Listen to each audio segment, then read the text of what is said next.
Bismillahirrahmanirrahim.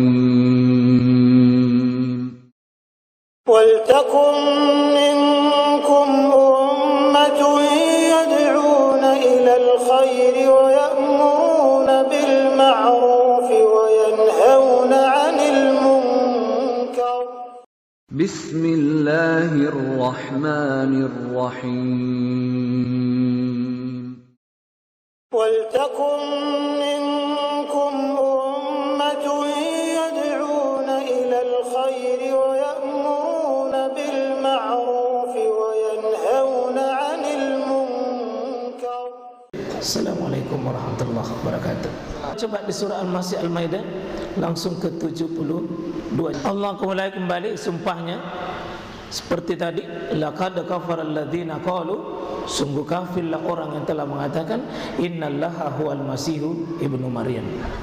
Lalu ini bukti bantahannya bukan Allah sendiri tapi Isa sendiri.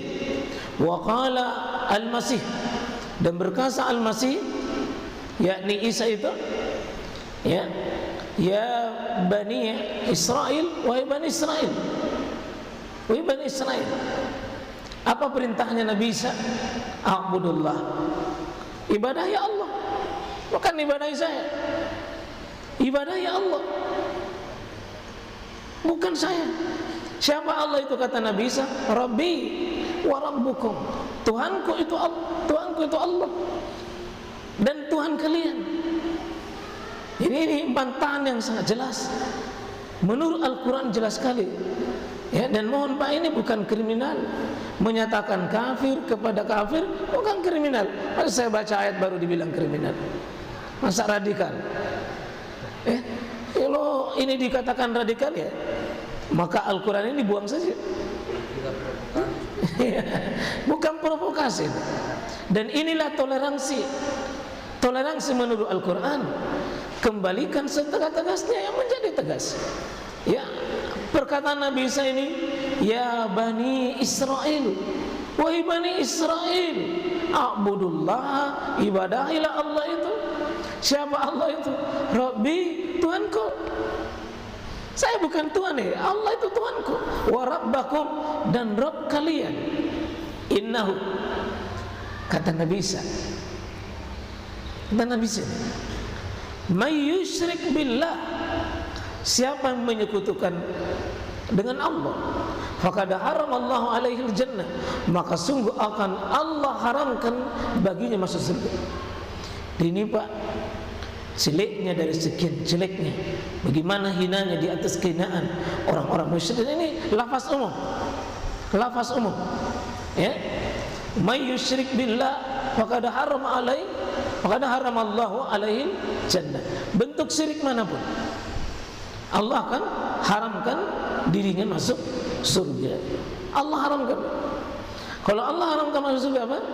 Ya, tidak ada tempat di dunia, di akhirat nanti kecuali surga dengan neraka. Kalau haram masuk surga, berarti ya tempatnya neraka. Ini kehinaan di atas kehinaan. Maka wa ma'wahu, dan tempat kembalinya itu adalah an-nar. Coba lihat lengkap ini. Haram masuk surga, kalau begitu wa ma'wahu an-nar, sungguh dia akan masuk neraka. Wa ma liz-zalimina, dan tidak ada ya bagi orang-orang zalim itu min ansar, penolong. Dan ini yang disebut dengan orang-orang syirik. Itu adalah inna syirka lazumun azim. Sungguh orang musyrik itu kezaliman. Kenapa kezaliman? Karena kesalahan paling parah, penyimpangan yang paling parah, kemiskinan, sesuatu yang keliru dan batil, maka tidak boleh mengucapkan selamat. Kita coba lihat kebatilan di bawahnya, coba di ayat 73. Itu lebih tegas lagi ayat ini dan berdekatan, Pak. Laqad kafara alladziina qalu. Sungguh kafir, sungguh kafir, sungguh kafir. Siapa yang kafir di sini? Innallaha, sungguh orang yang berkata bahwa sesungguhnya Allah itu salisu salasa. Satu dari tiga artinya Trinitas. Dan kalau ini kafir Pak, kafir, coba tunjukkan pada kami hari ini kaum Nasrani yang masih hidup, adakah yang tidak mengakui Nabi Isa sebagai oknum Tuhan? Kalau semuanya mengakui bahwa semuanya adalah oknum Tuhan, maka pantaskah kita menyelamatkan orang yang kafir? Pantaskah kita mengatakan selamat kepada orang yang mengkafirkan dan menjadikan ini sebagai orang selamat? Karena itu ditulis oleh para ulama. Syekh Shalih Al-Fauzan misalnya mengatakan, lebih pantas mengucapkan selamat kepada seorang penzina, lebih pantas mengucapkan selamat kepada seorang penjudi, pembunuh yang telah melenyapkan nyawa, daripada telah masuk pada wilayah kesyirikan dan kekafiran. Membunuh Pak, dosa besar. Berzina dosa besar, tapi masih dibawa tingkat dosanya dibanding melantik manusia menjadi Tuhan. Melantik Isa sebagai oknum Tuhan itu kezaliman, maka tidak pantas untuk diucapkan selamat kepada selamanya. Kalau ada umat Nasrani hari ini yang tidak menyatakan sebagai Isa sebagai oknum Tuhan, coba kalau ada, telah ditelusuri oleh para ulama dan ahli ulama tafsir, mengatakan bahwa kaum Katolik, Ortodoks dan Protestan itu semuanya mengatakan bahwa adalah Isa adalah oknum Tuhan. Meskipun Protestan sedikit banyak perubahan, Martin Luther sudah banyak kemajuan berpikir, tapi tetap belum lepas dari sini. Dan Syekh Al-Mustafa Al-Maraghi dalam kitab tafsirnya sangat jelas sekali dari mana asbab siapa yang pertama kali mengatakan Isa sebagai oknum Tuhan. Quran membantah hal itu, dan ternyata mazhab Yakubiyah, satu mazhab dari kalangan kaum Nasrani, mazhab ini yang mempengaruhi, menurunkan pendapatnya sampai ke Ortodoks, sampai ke Katolik dan sampai ke Protestan. Ya, Protestan itu Pak sedikit pembaruan, sudah berkemajuan banyak kemajuannya, tapi belum keluar dari Trinitas ini. Karena itu sampai hari ini tidak boleh kita mengucapkan kepada selamat kepada, bukan cuma atas kelahirannya Nabi Isa, karena itu sudah menjadi fakta dan sudah menjadi bahagian hari ini. Begitu kita sebut Nabi Isa Natal, pasti ikut keyakinan itu. Maka mari kita selamatkan diri kita insyaallah. Nah, lalu Allah mengatakan, wa ma min ilahin illallah, dan siapa ilah lagi? Adakah ilah lain kecuali Allah itu yang satu, yang ilahun wahid, ilah yang satu, bukan ilah yang tiga. Adakah Tuhan lain, kata Allah Subhanahu wa taala, selain yang satu ini? Maka kata Allah mengancam, wa illam yantahu amma yaqul, kalau mereka tidak berhenti berkeyakinan seperti itu, maka la yamassannal ladzina kafaru, sungguh akan Allah akan berikan azab kepada orang kafir itu, azabun alim. Jadi tolong Pak, jangan gampang mengucapkan selamat Natal dan jangan gampang mengucapkan hal-hal yang berkaitan dengannya, karena ini menyangkut masalah akidah. Pak, dilihat dia itu 74 maksud saya, tetap terbuka ruang ampunan Pak. Ya, kalau Nasrani mau kembali ke yang benar, diterima, tetap dibuka ampunan.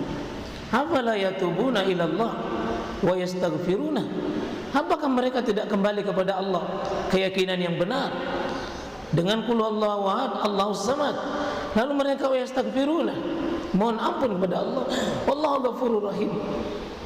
Ya, kita coba lihat siapa Nabi Isa itu. 75. Allah mulai dengan harfun ma di sini adalah mengeluarkan semuanya. Jadi mengeluarkan semuanya bahwa siapa tidaklah Al-Masihu ibnu Maryam, tidaklah Nabi Isa itu. Jadi tidak ada kedudukannya Nabi Isa yang Allah restui, yang Allah benarkan, illa ini yang diizinkan. Apa itu? Rasulun. Dia seorang rasul. Dan inilah posisi kita sebagai orang mukmin. Rasul bukan seperti yang dihinakan oleh Yahudi, anak zina. Tidak juga sebagai oknum salisu salasa. Tidak berlebihan ke atas, tidak berlebihan ke bawah. Kita posisikan dia adalah adil. Maka Islam adalah orang yang paling pas memposisikan Nabi Isa dengan posisinya. Tidak berlebihan, tidak menghinakan. Ya, tidak al-ghulu, tidak at-tafrid, tidak mengangkat, tidak menghinakan. Dia posisi adil. Karena itu Pak, salah satu syahadat kita, syahadu alla ilaha illallah, syahadu anna Muhammadan abduhu wa rasuluh. Kenapa diulang Muhammad abduhu wa rasuluh? Ya, kesaksian kita kepada Muhammad, dia hamba sekaligus rasul. Kenapa? Karena siapa tahu ada umat Islam yang mau mirip-mirip Nasrani, yang mengkultuskan Muhammad, yang menjadikan Muhammad dalam bentuk at-tanattu wa tafrid. Apa itu? At-tanattu berlebih-lebihan, at-tafrid terlalu menghina. Karena itu kata Nabi, iyyakum wal ghulu, tinggalkan dan hindari al-ghulu, jauhi ghulu. Kenapa? Man kana qablakum, sungguh diantara sebelum kalian itu adalah halak, itu binasa karena al-ghulu, penyakit al-ghulu. Nabi Isa disembah. Karena itu seluruh yang mengarah kepada penyembahan makhluk Nabi bersihkan. Ya, 25 Desember mau datang, itu tidak ada urusan dengan kita. Tidak usah kita halangi orang pergi Natalan, tapi tidak usah kita menjadi panitia dan super sibuk. Biasa-biasa saja.